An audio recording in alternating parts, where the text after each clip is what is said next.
मुलगा 10वीत 10 वेळा नापास झाला तरीही महागड्या कॉलेजमध्येच पैसे भरतो, मात्र टोमॅटोचे भाव वाढतात, घरात टोमॅटो शिवाय भाजी करतो. आणि आपणच का बरं प्रश्न निर्माण करतो? शेतकरी आत्महत्येला का बळी पडतो?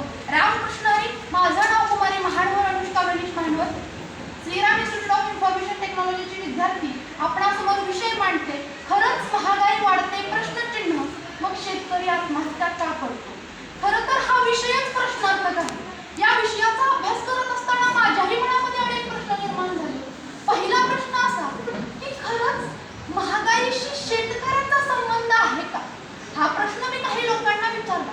त्यावेळेस त्यांचं मत आलं की हो, या महागाईशी शेतकऱ्याचा संबंध आहे. मी विचारलं कसं, तर त्यांचं मत होतं की शेतकऱ्याच्या शेतीमालाचा भाव वाढला की महागाई वाढली.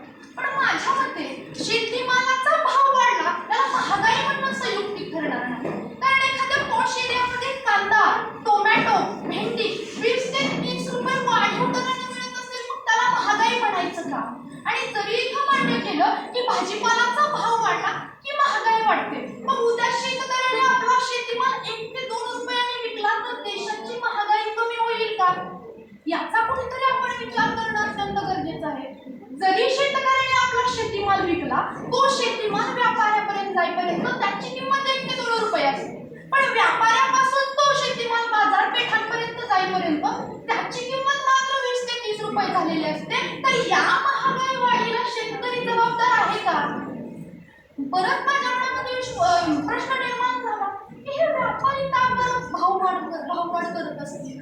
तर माझ्या लक्षात आलं की नरिमन पॉइंट मधील विक्रेत्याकडील भाजीपाल्याचा दर हा आपल्या माळशिरस मधील विक्रेत्याकडील भाजीपाल्याच्या दरापेक्षा साहजिकच जास्त असणार.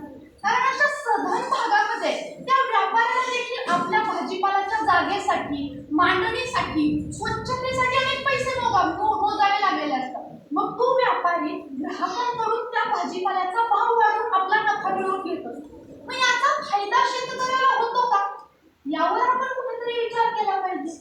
कोणताही शेतकरी स्वतःच्या मनाने भाजीपाल्याचे भाव वाढवत नसतो, तर त्या भाजीपाल्याच्या भाववाढीच्या मुळाशी अनेक नैसर्गिक संकट असतात. दुष्काळ, अवेळी पाऊस इत्यादीमुळे त्या भाजीपाल्याचं प्रचंड नुकसान झालेलं असतं. याचा परिणाम असा होतो की बाजारपेठांमध्ये त्याचं पुरवठा चक्र विस्कळतं. ज्या वेळेस बाजारपेठांमध्ये अशा भाजीपाल्यांची मागणी वाढते, आवक घटते, त्यावेळेस नाईलाजाने त्या भाजीपाल्यांचा भाव वाढला जातो. मग याला शेतकरी जबाबदार आहे का? याचा आपण कुठेतरी विचार करणं गरजेचं आहे. जेवढी चर्चा आज शेतकऱ्याच्या शेतीमालाच्या भाववाढीबाबत केली जाते, तेवढीच चर्चा शेतकऱ्याच्या शेतीमालाचा भाव कमी होताना गेलेली मला कधीच दिसणार नाही. काही वर्षांपूर्वी, काही दिवसांपूर्वी टोमॅटोचे भाव 150 रुपये झाले. अगदी बातम्यांच्या हेडलाईन्सवरती सुद्धा टोमॅटोच्या किमती झळकत होत्या.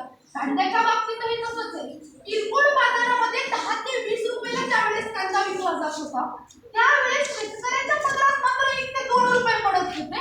याची चर्चा करण्याचं सारस्य कोणामध्ये नव्हतं. मात्र ज्या वेळेस त्याच कांद्याचे भाव 50 ते 60 रुपये करण्यात आले, त्यावेळेस मात्र लागलीच चर्चा सुरू झाली. मान्य केलं की काही दिवसांपूर्वी टोमॅटोचे भाव गगनाला भिडले होते, पण आज टोमॅटोचा दर पाहिला तर 20 ते 30 रुपये आहे.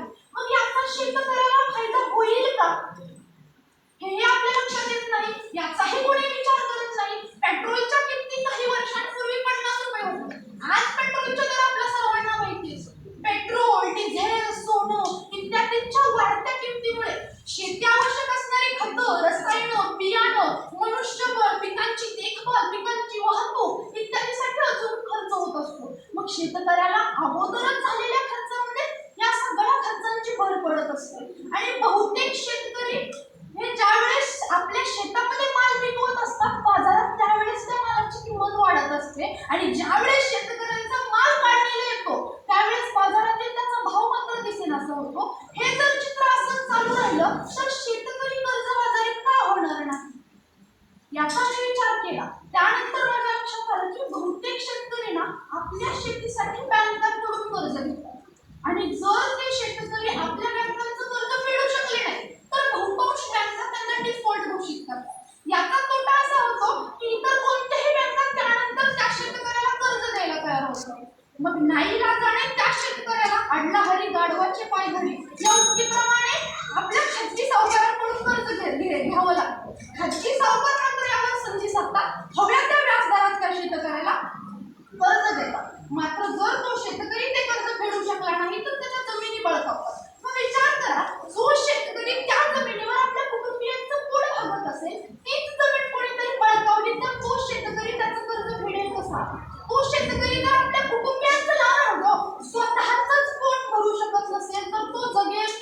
मग या विचारानेच तो शेतकरी आत्महत्येसारखी कृत्य करत असतो.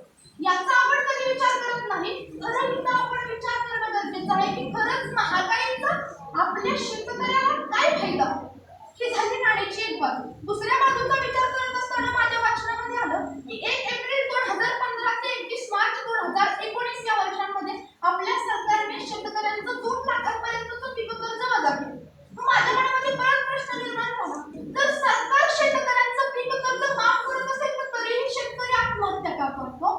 तर याचा सखोल विचार केल्यानंतर माझ्या लक्षात आलं की सरकार शेतकऱ्यांच्या कल्याणासाठी या योजना निर्माण करतात, पण या योजना तळागाळातल्या प्रत्येक शेतकऱ्यांपर्यंत पोहोचतायत की नाही याची दखल कोणी घेणार.